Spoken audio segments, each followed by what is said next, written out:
जय श्री कृष्णा दोस्तों, आज हम आपको भगवान श्री कृष्ण और माता रुक्मिणी के अलग होने की वजह बताएंगे।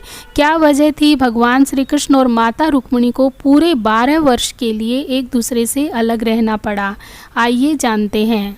जब भगवान श्री कृष्ण और माता रुक्मिणी का विवाह संपन्न हो गया तो ये दोनों अधिक दिनों तक साथ नहीं रह पाए।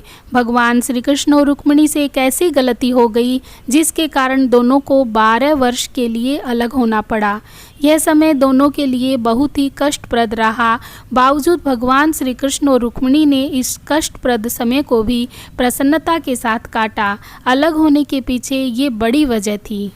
एक पौराणिक कथा के अनुसार दुर्वासा ऋषि भगवान श्री कृष्ण के कुलगुरु थे।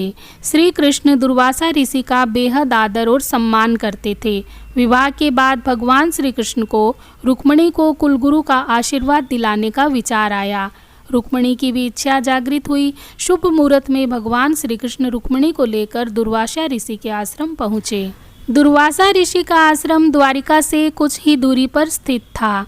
आश्रम पहुंचकर भगवान श्री कृष्ण और रुक्मिणी ने दुर्वासा ऋषि का आशीर्वाद प्राप्त किया और महल में आकर भोजन ग्रहण करने के लिए आमंत्रित किया, जिसे दुर्वासा ऋषि ने स्वीकार कर लिया, लेकिन एक शर्त भी रख दी। शर्त के बारे में दुर्वासा ऋषि ने दोनों से कहा, जिस रथ से भगवान श्री कृष्ण और रुक्मिणी आए हैं उस रथ से महल नहीं जाएंगे।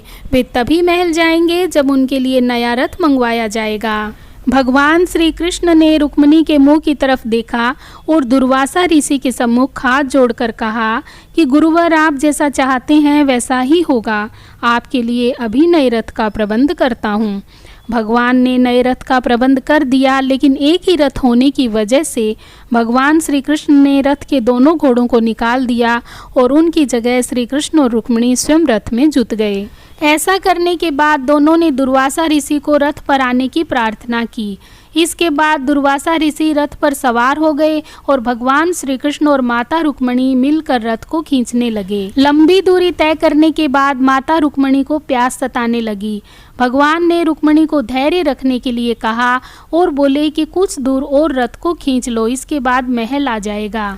लेकिन माता रुक्मिणी का गला सूखने लगा और वे परेशान होने लगी। तब भगवान श्री कृष्ण ने रुक्मिणी की प्यास बुझाने के लिए जमीन पर अपने पैर का अंगूठा मारा, जिससे जल का एक स्रोत फूट पड़ा। धरती से गंगा जल की धारा फूट पड़ी, जिससे माता रुक्मिणी ने अपनी प्यास शांत की और इसके बाद रुक्मिणी ने भगवान श्री कृष्ण से भी थोड़ा जल पीने का आग्रह किया। भगवान श्री कृष्ण ने भी जल ग्रहण कर लिया। इस घटना से दुर्वासा ऋषि बेहद नाराज हो गए। वे क्रोध में आ गए और बोले कि तुम दोनों ने अपनी प्यास बुझा ली, लेकिन मुझसे पूछना भी उचित नहीं समझा। तब क्रोध में आकर दुर्वासा ऋषि ने भगवान श्री कृष्ण और देवी रुक्मिणी को 12 साल तक अलग रहने का शाप दे दिया। इसी शाप से दोनों को बहुत बड़ा दुख हुआ। शाप के कारण भगवान श्री कृष्ण और माता रुक्मिणी को अलग होना पड़ा। शाप से मुक्त होने के लिए माता रुक्मिणी ने भगवान विष्णु की कठिन तपस्या की, जिसके बाद वे शाप से मुक्त हुई। जय श्री कृष्णा दोस्तों, आपको भगवान से जुड़ी ये कहानियाँ कैसी लगती है कमेंट बॉक्स में लिखकर ज़रूर बताएं।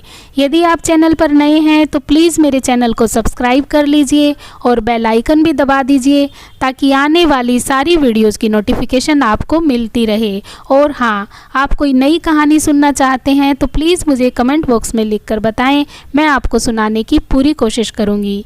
धन्यवाद। जय श्री कृष्णा। राधे कृष्णा। श्री कृष्णा। राधे कृष्णा।